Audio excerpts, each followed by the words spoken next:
El nin que volia matar, de Lolita Bosch, Premi Guillem Cifra de Colònia en 2013. Quan vaig veure aquest llibre, sintàcticament el títol ja em va interessar perquè què és? Un nin que volia matar o el protagonista de la història vol matar a un nin? Interessant, eh? Clar, és el primer cas. D'acord, això és la història de Max, que és un nin adolescent que té un secret. Fa secundària i, clar, estranyament, ell te conta que somia o pensa freqüentment en matar animals petits. Destrossar-los, obrir-los, esclafar-los, i clar,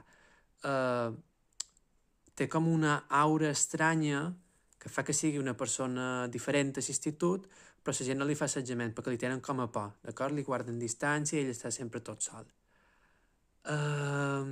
Clar, un dia, a classe de biologia, en el laboratori li fan fer una dissecció d'una granota. I clar, això té tant a veure amb els seus somnis íntims que té com una espècie de col·lapse. Se pensa que això és una trampa que li han fet perquè confessi, això que no ha dit absolutament mai a ningú, que és una trampa i que tothom se'n volen riure d'ell. Se posa a cridar i queda inconscient. Quan desperta, és a casa seva, amb els seus pares, que li diuen que ha d'anar al metge perquè l'ajudi.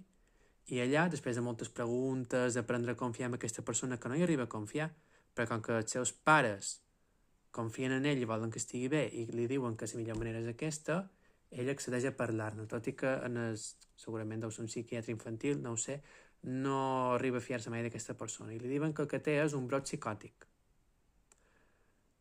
Si vols saber-ne més i saber com acaba, l'hauràs de llegir. Sobretot com de bé ha pogut la Lolita explicar aquesta malaltia mental. És a dir, l'arribes a viure. És a dir, jo no n'he patit de cap mai tan forta d'aquestes, però és que la sents, la pateixes. Allò que més m'ha agradat, però, no és tant aquesta descripció, sinó com ha aconseguit mostrar l'amor dels pares i tota la dedicació i tota l'entrega que tenen per poder-lo ajudar.